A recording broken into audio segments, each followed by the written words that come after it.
caneta tremeu. Não pelo medo da morte.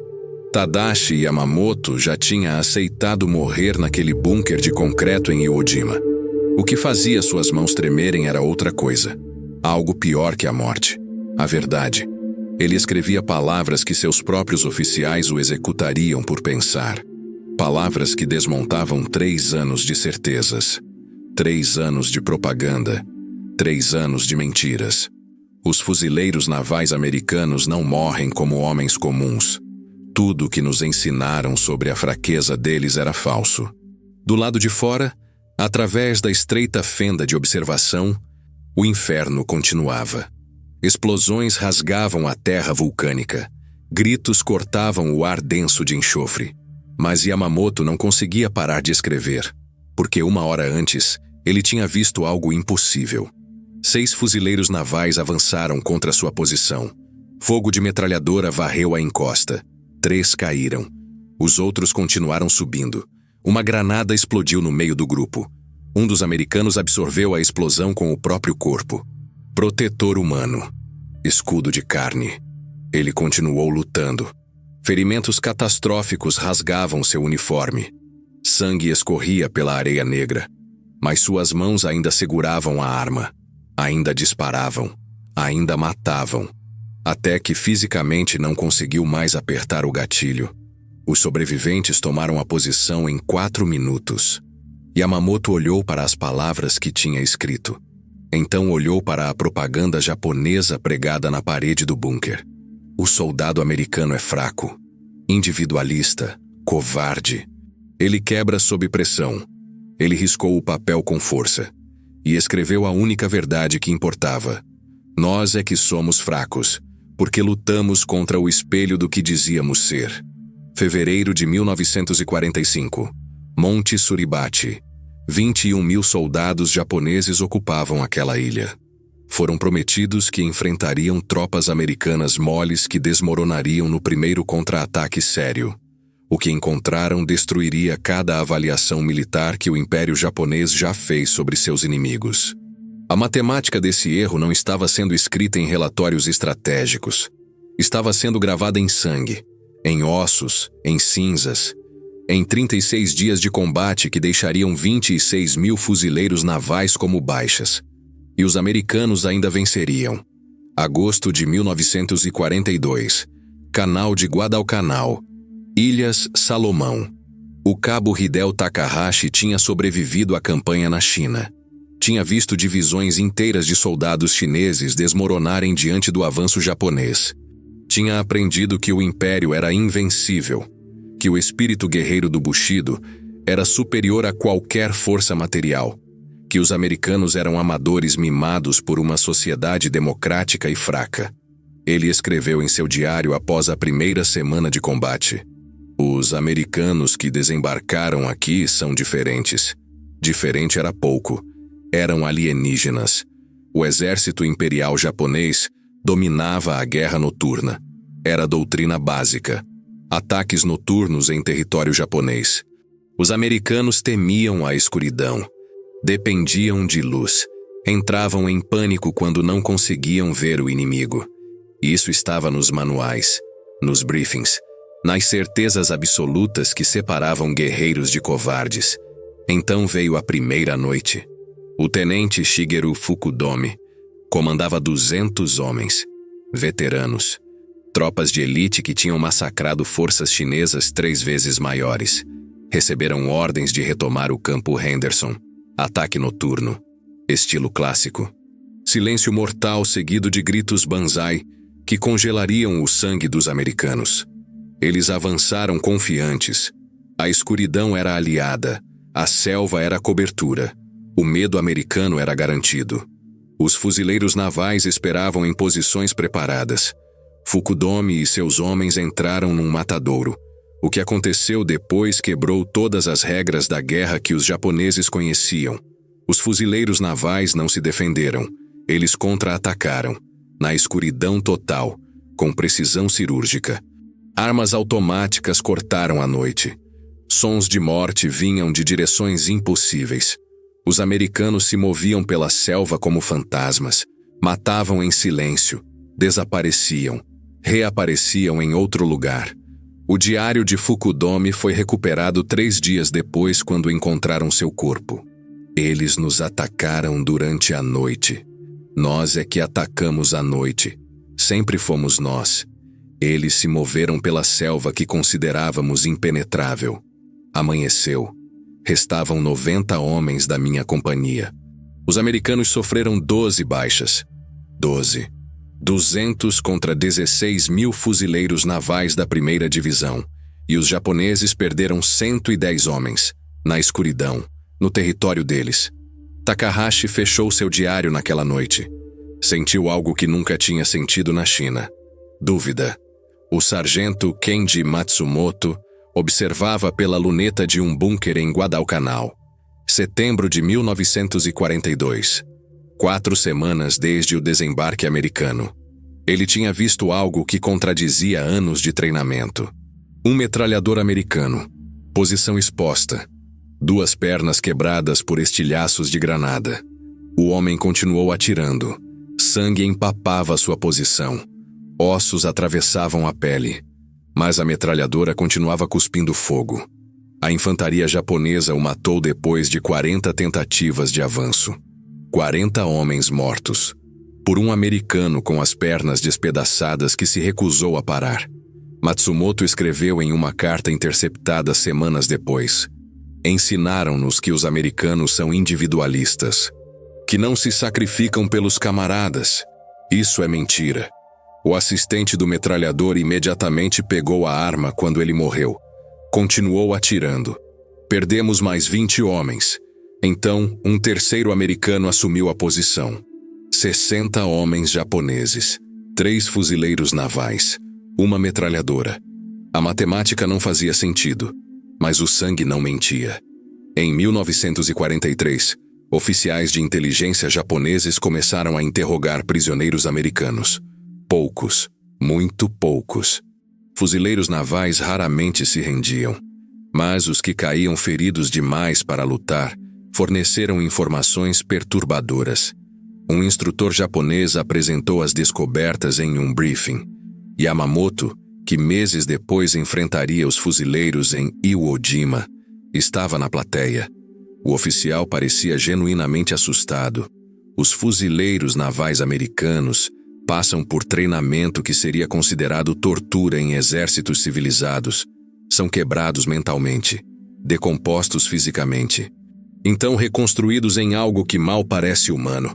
São ensinados que a morte em combate é honrosa, que nunca devem se render, que devem lutar até ficarem incapazes. Silêncio na sala. Alguém perguntou o óbvio. Isso não é Bushido? O instrutor assentiu lentamente. Sim, eles copiaram nosso código guerreiro, mas adicionaram algo que não esperávamos. Fez uma pausa. Capacidade industrial americana. A sala congelou, porque todos entenderam imediatamente o que isso significava. Guerreiros fanáticos dispostos a morrer não eram novidade. O Japão tinha dezenas de milhares deles. Mas guerreiros fanáticos com munição ilimitada, artilharia avassaladora, tanques Sherman, supremacia aérea total e suprimentos que nunca acabavam. Isso era novo. Isso era aterrorizante. Novembro de 1943. Atol de Tarawa. O contra-almirante Keiji Shibasaki comandava 4.500 defensores. Fortificações que levaram meses para construir. Bunkers de concreto capazes de resistir a bombardeios navais. Campos de tiro entrelaçados que transformavam as praias em zonas de extermínio. Shibasaki fez uma promessa pública. 1 milhão de americanos não poderiam tomar Tarawa em 100 anos. A segunda divisão de fuzileiros navais provou que ele estava errado em 76 horas. O soldado Tadashi Ogawa foi um dos 17 sobreviventes japoneses. Apenas 17 de 4.500. Ele contou aos interrogadores o que testemunhou. A primeira onda foi massacrada na água. Centenas morreram antes de pisar na areia. Comemoramos. Mais embarcações chegaram. A segunda onda morreu na praia. Nossos bunkers eram perfeitos. Matávamos dezenas. Mais vieram. A terceira onda alcançou nossas posições com lança-chamas. A quarta onda trouxe cargas de demolição. A quinta. A sexta. Eles nunca pararam. Ogawa fez uma pausa. Olhou para as próprias mãos. Eles não pararam até que todos nós estivéssemos mortos. Ou eles estivessem. 6.400 fuzileiros navais morreram ou ficaram feridos em Tarawa. Em 76 horas. Taxa de baixas que destruiria qualquer força militar racional. Os fuzileiros navais reforçaram, reagruparam e continuaram avançando pelo Pacífico como se nada tivesse acontecido. Documentos capturados em Saipan no ano seguinte revelaram relatórios de inteligência japoneses tentando categorizar o inimigo. Fuzileiros navais demonstram devoção fanática aos objetivos, recusam ordens de retirada, contra-atacam mesmo em desvantagem tática. Baixas não degradam a eficácia da unidade até destruição completa. O capitão Yoshio Kobayashi, veterano de Guadalcanal, forneceu comparações. Táticas de infantaria do exército americano são convencionais, sólidas, previsíveis. Os fuzileiros navais operam diferente. Avançam agressivamente independente de baixas. Aceitam taxas de mortalidade que fariam qualquer comandante racional parar. Isso não tem precedentes. Não tinha mesmo. Porque pela primeira vez na guerra, soldados japoneses estavam enfrentando algo que pensavam ser impossível. Um inimigo tão fanático quanto eles, mas infinitamente melhor armado. Setembro de 1944. Peleliu. O tenente-coronel Kunio Nakagawa tinha estudado todas as campanhas anteriores. Tinha aprendido com os erros dos outros comandantes. Suas defesas eram obra-prima de engenharia militar. Cavernas conectadas por túneis, posições de artilharia ocultas, campos de tiro calculados matematicamente, suprimentos para meses, plano defensivo que assumia que americanos agiriam racionalmente. Os fuzileiros navais desembarcaram em 15 de setembro às 8h30. Controlavam metade do campo de aviação ao anoitecer. O diário de Nakagawa registrou seu choque. Meu plano fracassou porque presumia racionalidade. Os fuzileiros navais não agem racionalmente. Agem com comprometimento total independente das circunstâncias. Ele tinha visto algo que quebrou sua compreensão de guerra. Um pelotão de fuzileiros navais atacou posição fortificada no topo da colina. Aproximação em terreno aberto. 3 metralhadoras japonesas varrendo a encosta. Doutrina exigiria preparação de artilharia extensa. Cobertura de fumaça. Ataque coordenado. O tenente americano observou a posição por talvez 30 segundos. Ordenou ataque direto. O pelotão avançou no fogo. 7 homens caíram nos primeiros 20 segundos. Sangue e areia. Gritos cortados pela metade. Os sobreviventes continuaram subindo. Alcançaram o primeiro bunker. Granadas, explosões. Fogo consumindo o interior. 3 homens caíram atacando o segundo bunker. Os restantes o tomaram. 5 fuzileiros navais alcançaram o terceiro bunker. 4 minutos desde a ordem até conclusão. 12 baixas de 37 homens. Nakagawa observou pela luneta. Escreveu em seu diário. Isso não foi coragem. Foi aplicação sistemática de baixas aceitáveis para atingir objetivos mais rápido que podemos responder. Ele finalmente entendeu. Os fuzileiros navais não eram guerreiros bravos lutando contra probabilidades ruins. Eram uma máquina de guerra calculando friamente quantas vidas cada objetivo valia, e pagando esse preço sem hesitar. O conceito horrorizou oficiais japoneses, porque revelou algo fundamental. Comandantes japoneses valorizar a vida de seus soldados no contexto de conquistar vitórias. Fuzileiros navais calculavam vidas como custo operacional. 50% de baixas para tomar posição crítica. Aceitável. Paguem o preço. Tomem a posição. Isso criou um dilema impossível para defensores. Defender com força insuficiente. Perdem a posição rapidamente. Defender com força adequada. Enfraquecem outras posições. Abandonar a posição preventivamente. Perdem terreno vital. Todas as opções levavam à derrota. A única variável era o tempo. O Major Yoshiharu Takahashi, oficial de Estado-Maior em Iwo Jima que sobreviveu à batalha, explicou nos interrogatórios pós-guerra. General Kuribayashi entendeu que não poderíamos deter os fuzileiros navais. Nossas defesas foram projetadas para atrasar, para infligir o máximo de baixas. Tivemos sucesso brilhante. Mais de 20.000 fuzileiros navais mortos ou feridos em 36 dias. Ele fez uma pausa, olhou para o teto. Isso teria destruído a capacidade operacional de qualquer força militar. Os fuzileiros navais reforçaram e continuaram atacando sem redução de intensidade. Calculamos que 10.000 baixas interromperiam avanço por uma semana no mínimo. Eles sofreram 10.000 baixas na primeira semana. O avanço nunca diminuiu. Takahashi suspirou. Revelou desequilíbrio fundamental. Eles podiam substituir as baixas mais rápido que nós. Tinham 50 divisões no Pacífico ou treinando nos Estados Unidos. Tínhamos defensores finitos em cada ilha. A matemática ditou nossa derrota desde o início. Mas não era apenas matemática de mão de obra. O segundo-tenente Toshio Yamamoto infiltrou linhas americanas em Saipan 3 dias após o desembarque. Missão de reconhecimento. Esperava encontrar tropas exaustas com suprimentos limitados. Encontrou fuzileiros navais comendo comida quente. Reabastecimento de munição por caminhão. Tendas médicas tratando feridos.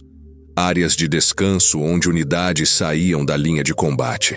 Depósitos de suprimentos continham mais munição que todo o seu regimento possuía.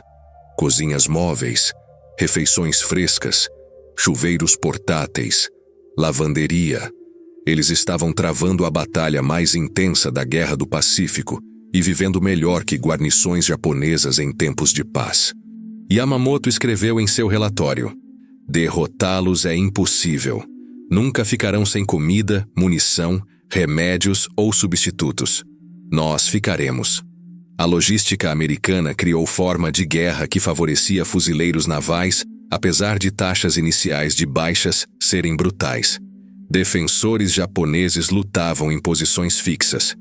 Suprimentos limitados, sem reforços. Cada baixa permanente. Cada cartucho gasto não podia ser reposto. Fuzileiros navais lutavam em praia expansiva. Suprimentos chegando diariamente por mar e ar. Baixas evacuadas e substituídas. Munição ilimitada.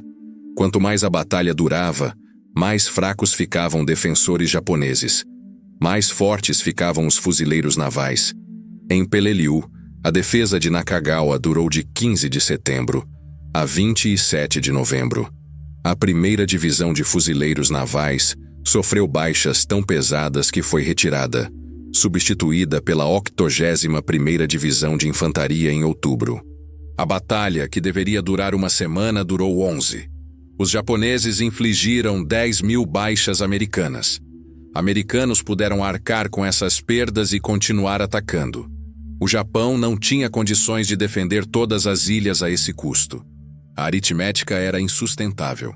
Em meados de 1944, a liderança militar japonesa distribuiu resumos de inteligência reconhecendo a verdade. Documento capturado em Tinian forneceu orientações que revelaram abandono total de esperança de vitória. Ao defender contra ataques de fuzileiros navais, não espere ocupar posições indefinidamente. Objetivo é atrasar avanço americano tempo suficiente para permitir outros objetivos estratégicos. Cada dia de resistência é valioso. Cada fuzileiro naval morto é valioso.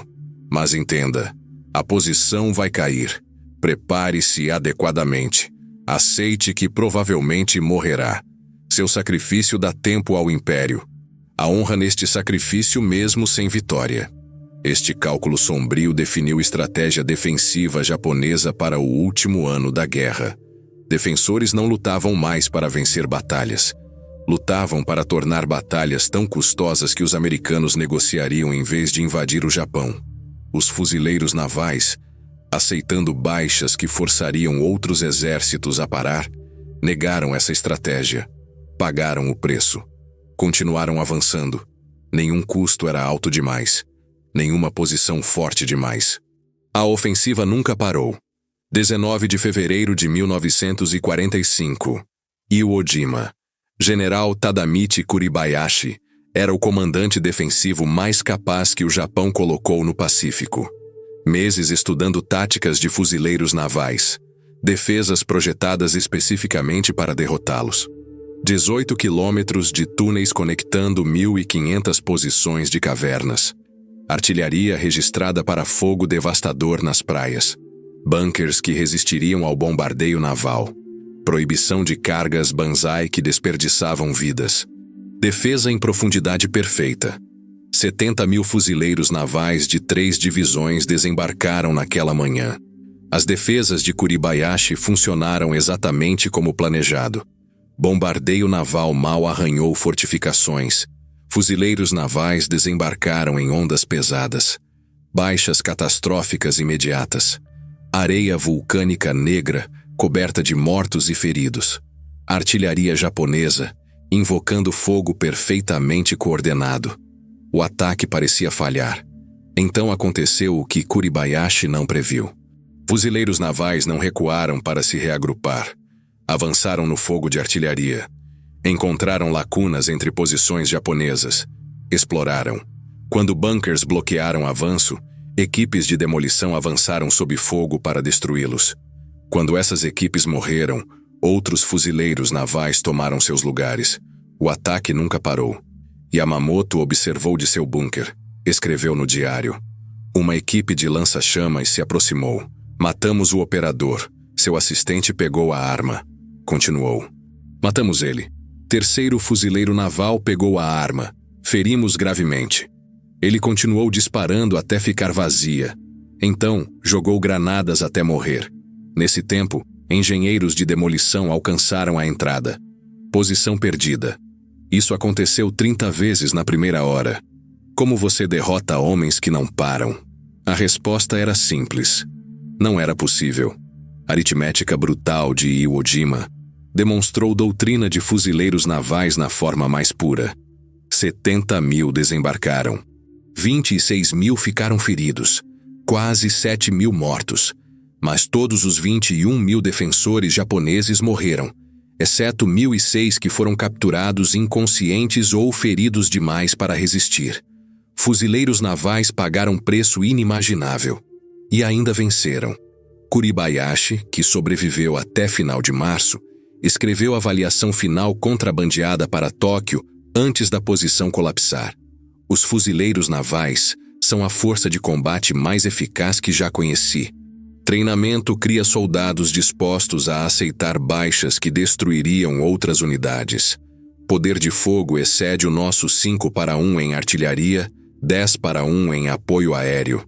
Líderes juniores tomam decisões a nível de esquadrão que nossos oficiais tomam a nível de companhia, permitindo explorar oportunidades mais rápido que podemos reagir. E crítico. Nunca param de atacar. Não há defesa que sobreviva a esta combinação indefinidamente. Ponto final aterrorizou defensores japoneses. Soldados aceitavam derrota em batalha. Entendiam ser superados em armas ou manobras. O que não conseguiam compreender era inimigo que simplesmente não parava independente de perdas. Takahashi, capturado em Okinawa, explicou em entrevista pós-guerra. Você deve entender a diferença entre fuzileiros navais e outras forças americanas. Unidades do exército atacavam, sofriam baixas, recuavam para reorganizar. Doutrina militar sensata.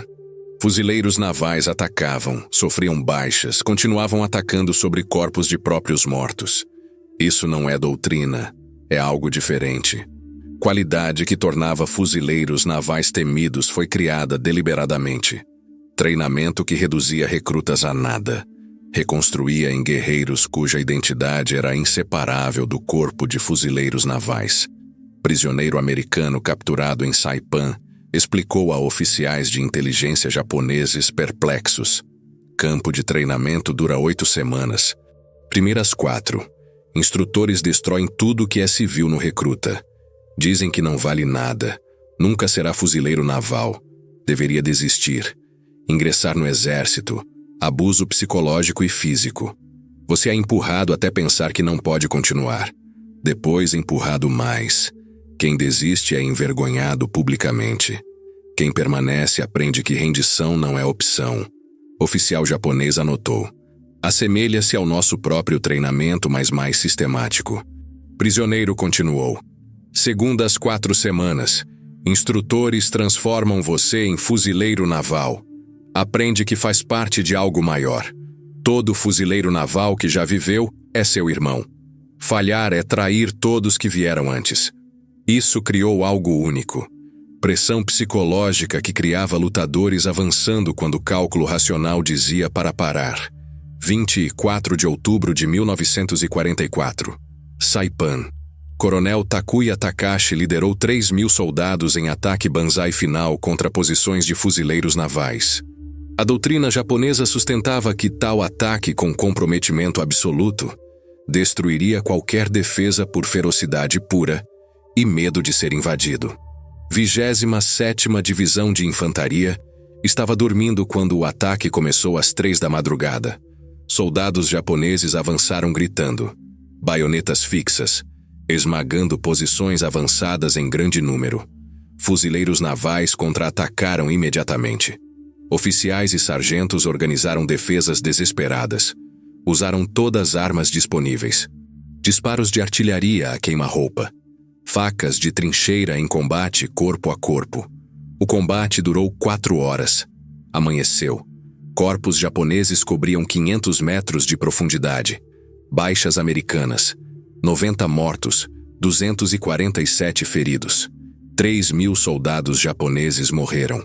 Soldado Toshio Yoshida sobreviveu com ferimentos graves.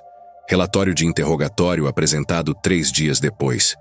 Disseram que americanos temem combate corpo a corpo. Dependem do poder de fogo porque são covardes. Avançamos esperando que quebrassem. Eles lutaram conosco corpo a corpo e venceram. Vi sargento da Marinha matar 7 homens com baioneta e pistola antes de cair. Isso não é covardia. Fomos enganados. Mentiras se estendiam a todos os aspectos. Propaganda japonesa passou anos descrevendo americanos como pessoas moles que não suportavam dificuldades. Fuzileiros navais dormindo em trincheiras com água, comendo rações frias por semanas, lutando em calor de 40 graus com 80% de umidade, contradiziam essas alegações. Matsumoto, capturado após Guadalcanal, descreveu o contraste. Setembro de 42. Recebíamos rações reduzidas. Arroz 2 vezes ao dia, às vezes menos. Complementávamos com qualquer coisa comestível da selva. Vimos fuzileiros navais fazerem 3 refeições completas diárias. Reabastecimento regular por ar e mar. Água potável. Suprimentos médicos, munição sem limites.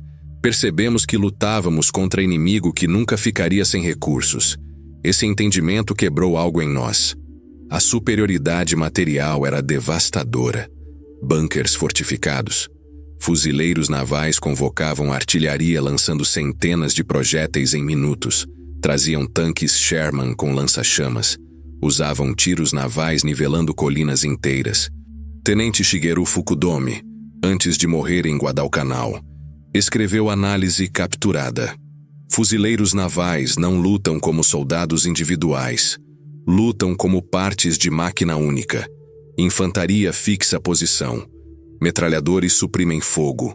Morteiros lançam fumaça cegando observadores. Artilharia destrói bunkers. Tanques avançam com infantaria seguindo. Aeronaves bombardeiam o que artilharia não alcança. Acontece minutos após contato, coordenado por oficiais subalternos usando rádios que não possuímos.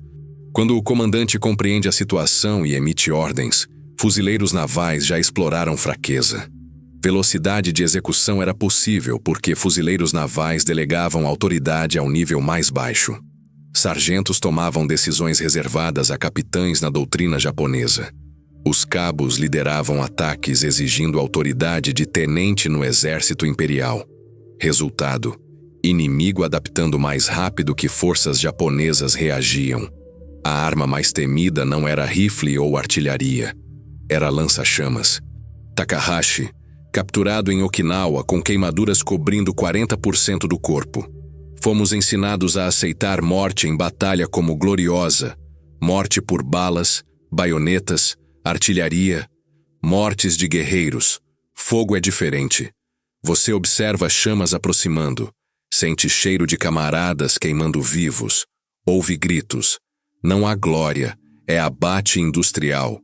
Fuzileiros navais entenderam isso. Guerra moderna não tem lugar para a glória. Trata-se de matar inimigo da forma mais eficiente, com melhores ferramentas disponíveis. A constatação chegou tarde demais. Em 1944, todo soldado japonês no Pacífico sabia. Enfrentar fuzileiros navais significava enfrentar combinação mais letal de treinamento, equipamento e doutrina que os americanos possuíam. Documento capturado em Tinian em julho de 1944 forneceu orientações reconhecendo fatos contradizendo propaganda. Fuzileiros navais são fisicamente maiores e mais fortes devido à nutrição superior desde a infância. Recebem mais munição, melhores armas, equipamentos confiáveis. Treinamento enfatiza pontaria incomparável às forças japonesas. Fuzileiro naval médio atinge alvos em distâncias onde nossos soldados não conseguem. Operam com apoio aéreo e naval que não podemos igualar. E crítico, são treinados a acreditar que rendição é inaceitável. Lutarão até a morte ou vitória. Não há terceira opção. Orientações táticas revelaram colapso completo de confiança. Ao enfrentar fuzileiros navais, não espere que recuem. Não presuma que baixas degradam moral. Não acredite que superioridade numérica proporciona vantagem, pois poder de fogo anula números. Não tente ataque banzai, pois serão massacrados. Não espere que temam ataques noturnos, pois lutam eficazmente na escuridão. Única defesa eficaz são posições preparadas com campos de tiro entrelaçados, múltiplas posições de recuo, entendimento que posição cairá. Objetivo não é deter. É causar o máximo de baixas antes de ser invadido. Doutrina reconhecia a realidade. Não oferecia caminho para a vitória. Kuribayashi, preparando defesas de Iwo Jima, em janeiro de 1945, escreveu para a esposa: pedem para defender Iwo Jima contra fuzileiros navais. É problema matemático com uma solução. Desembarcarão 70.000 homens. Controle total de mar e ar. Munição e suprimentos ilimitados. Atacarão até a ilha cair. Minha missão não é derrotá-los. Impossível. Missão é fazê-los pagar preço tão terrível que reconsiderem invadir ilhas natais. Cada dia que os mantenho lutando é dia que Império tem para preparar. Cada fuzileiro naval morto é inimigo a menos na batalha final.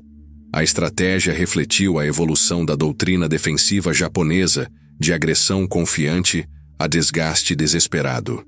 Fuzileiros navais desembarcaram em 19 de fevereiro, enfrentando defesas projetadas não para repeli-los, mas sangrá-los. A estratégia falhou, porque entendeu mal a cultura de fuzileiros navais. O alto número de baixas não abalou a moral. Reforçou. Todo fuzileiro naval caído exigia vingança. Cada dia de combate brutal fortalecia a determinação em vencer. Quanto pior a luta, mais lutavam. Isso era incompreensível para o pensamento militar japonês, presumindo que até tropas fanáticas tinham ponto de ruptura. Yamamoto, sobrevivendo até 10 de março antes de morrer em bunker, escreveu última entrada na noite anterior. Amanhã fuzileiros navais chegarão aqui. Matamos centenas nas últimas 3 semanas. Mais chegam todos os dias. Não enfraquecem, não desaceleram, não param. Achava que nosso espírito era mais forte que o materialismo americano. Estava errado. Fuzileiros navais têm espírito imaterial. Coragem igual à nossa, combinada com armas e suprimentos que não podemos igualar. São o que afirmamos ser. Somos o que afirmávamos que eram. Esta é a verdade que morremos sabendo. Bunker destruído na manhã seguinte por equipe de demolição, após batalha de 6 horas, matando todos 11 defensores e ferindo 3 fuzileiros navais. Posição atrasou avanço em exatamente 40 minutos antes de ser contornada por outras unidades, continuando a avançar enquanto engenheiros de combate reduziam bunker. Padrão repetido milhares de vezes. Defensores lutaram com coragem desesperada. Causaram baixas terríveis. Não conseguiram nada além de próprias mortes. A campanha terminou em 26 de março. Estatísticas finais contaram a história do que aconteceu quando fuzileiros navais lutaram contra as melhores defesas que o Japão criou. 21 mil defensores morreram. 1.006 se renderam inconscientes ou fisicamente incapazes. Fuzileiros navais sofreram 26 mil baixas de 70 mil comprometidos. 40% de baixas. Qualquer força militar levaria meses para se recuperar. Terceira, quarta e quinta divisões voltaram à ação em 6 semanas. Capacidade de absorver baixas e continuar lutando tornou-se característica definidora, aterrorizando defensores. Matsumoto, preso no Havaí após captura, explicou em entrevista de 1946. Pior parte era saber que nunca parariam. Você mata metade da unidade e os sobreviventes continuam atacando.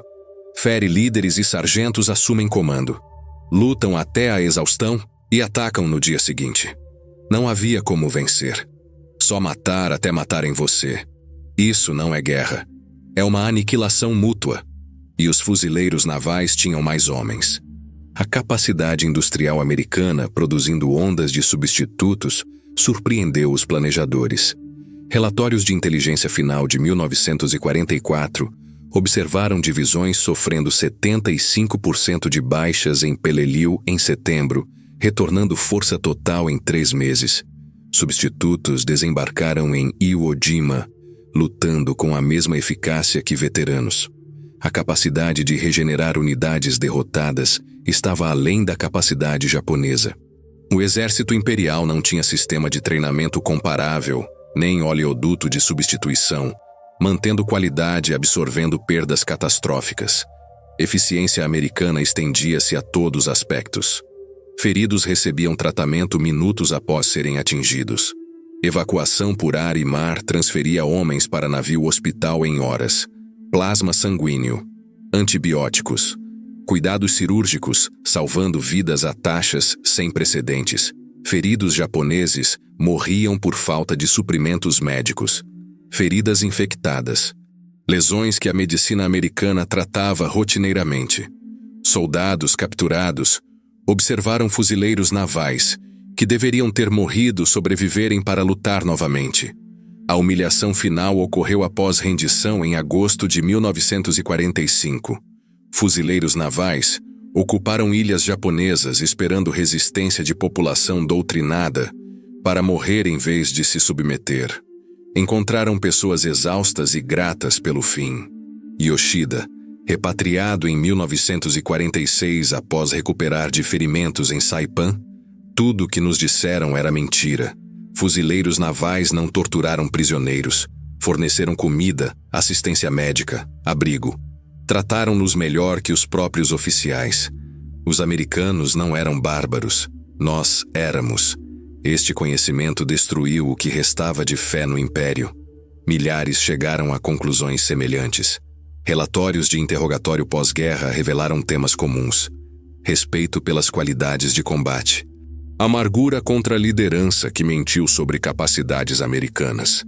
Reconhecimento que guerra não tinha esperança desde o início, porque Japão não igualava capacidade industrial ou qualidade de combate. A avaliação mais abrangente veio de mensagem final de Kuribayashi em 21 de março, 5 dias antes da queda. Lutei contra fuzileiros navais 31 dias. São os melhores soldados que já conheci. Treinamento superior, equipamento impressionante, coragem igual à nossa, números infinitos. O Japão não pode derrotar tal inimigo. Só podemos morrer lutando e esperar que o sacrifício dê tempo para negociações preservando algo da nação.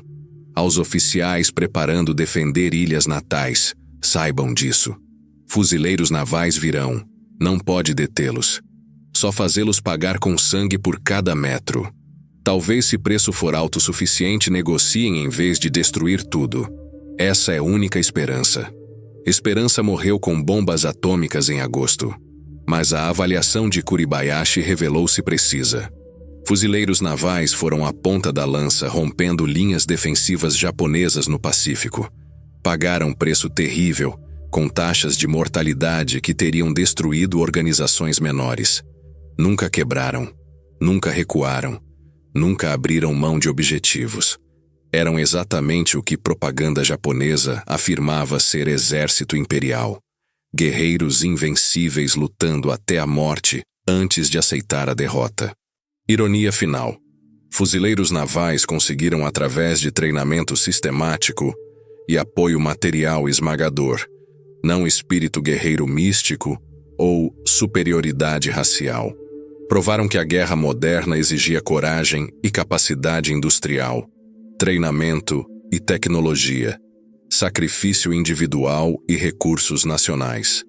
O Japão teve coragem e treinamento. A América teve tudo. Fuzileiros navais incorporaram essa totalidade de forma que nenhuma outra unidade americana igualou. Veteranos japoneses reconheceram distinção. Takahashi, entrevistado em 1975 quando velho: "Fomos ensinados que o espírito conquista material, que vontade de morrer nos tornava invencíveis. Fuzileiros navais nos ensinaram que espírito mais material vence somente espírito. Estavam tão dispostos a morrer quanto nós. Mas tinham tanques Sherman, tiros navais, munição ilimitada, supremacia aérea, assistência médica, comida, todos os recursos da América. Tínhamos rifles, coragem, promessas de vitória. Não foi suficiente. Nunca seria. Fuzileiros navais provaram em todas as ilhas que tomaram. Registro estatístico corrobora a conclusão. Fuzileiros navais lutaram em todas as campanhas principais de Guadalcanal em agosto de 42, a Okinawa em junho de 45. Sofreram 86 mil baixas, incluindo 19.500 mortos. Nunca deixaram de atingir objetivos. Nunca abandonaram posição após capturar. Nunca deram forças japonesas motivos para acreditar que podiam ser derrotados por táticas superiores ou espírito de luta. O preço era terrível. Os resultados eram absolutos. Analistas militares japoneses estudando operações pós-guerra chegaram a conclusões unânimes. Fuzileiros navais representavam a expressão máxima do poder militar americano. Combinaram ethos guerreiro, igualando o Bushido japonês com recursos industriais, igualando capacidade de produção americana. Treinaram soldados dispostos a morrer pela vitória fornecendo armas e apoio, tornando a vitória possível. Esta combinação era imbatível. As lições chegaram tarde demais para 21 mil soldados enfrentando fuzileiros navais em Iwo Jima, ou 30 mil lutando em Okinawa, ou centenas de milhares preparando combatê-los nas ilhas nativas, antes que rendição encerrasse guerra. Esses homens sabiam apenas que fuzileiros navais eram os inimigos que mais temiam. Inimigo que oficiais não conseguiam deter. O inimigo continua independente de baixas, até todos os defensores morrerem. Última entrada de Yamamoto, horas antes de morte em bunker, em Iwo Jima. Fuzileiros navais vencerão, não porque sejam mais corajosos, não porque queiram vitória a mais. Vencerão porque a nação dá tudo o que precisam para vencer, e usarão recursos sem piedade até todos estarmos mortos. Esta é a verdade que líderes deveriam ter nos dito. Somos samurais lutando com espadas contra homens com metralhadoras que também têm espírito de samurais. Nunca houve esperança. Só houve morte. Bunker caiu no dia seguinte. Fuzileiros navais que limparam encontraram o diário. Encaminharam oficiais de inteligência que traduziram e arquivaram entre milhares de documentos semelhantes. Palavras capturaram verdade que soldados japoneses aprenderam através de experiência brutal. Lutar contra fuzileiros navais não era como lutar contra outras forças. Não como lutar britânicos, chineses ou qualquer inimigo. Era lutar contra oponentes combinando tudo que o Japão afirmava possuir com tudo que faltava ao Japão. Essa combinação fez fuzileiros navais os soldados inimigos mais temidos. Estatísticas contam parte da história. Batalhas contam mais. Mas palavras de soldados sobrevivendo para contar revelam um quadro completo. Lutaram contra homens que não paravam. Não se rendiam. Morriam antes de aceitar a derrota. Tinham armas e apoio, tornando o espírito devastador. Contra tal inimigo, coragem não era suficiente. O treinamento não era suficiente. Determinação não era suficiente. Nada era suficiente exceto rendição ou morte. Militares japoneses escolheram a morte. Fuzileiros navais entregaram com eficiência sistemática. Foi por isso que soldados japoneses temiam lutar fuzileiros navais mais que qualquer unidade. Diziam que aceitariam o objetivo. Aceitaram. Diziam que aceitariam qualquer custo. Pagaram. Nunca pararam. Defensores descobriram que coragem não significava nada, enfrentando o inimigo igualando determinação e excedendo o poder de fogo por fatores tornando resistência inútil. Essa foi lição aprendida com sangue de Guadalcanal a Okinawa. Após fim da guerra e dissolução de propaganda, veteranos japoneses reconheceram verdade que líderes esconderam. Fuzileiros navais eram tudo que Japão afirmava seus soldados serem, apoiados por tudo que Japão nunca poderia fornecer. Contra tal inimigo, guerra foi perdida antes mesmo de começar. Fuzileiros navais provaram completamente. Uma ilha de cada vez. A custo medido em milhares de vidas. Dos dois lados. O som mais alto da Guerra do Pacífico não foi explosão. Não foi grito. Foi o silêncio após Yamamoto escrever última palavra antes de morrer. O silêncio de homens percebendo que morriam defendendo mentira, enquanto enfrentavam verdade vestida de verde oliva, carregando rifles Garand. E nunca, jamais, parando.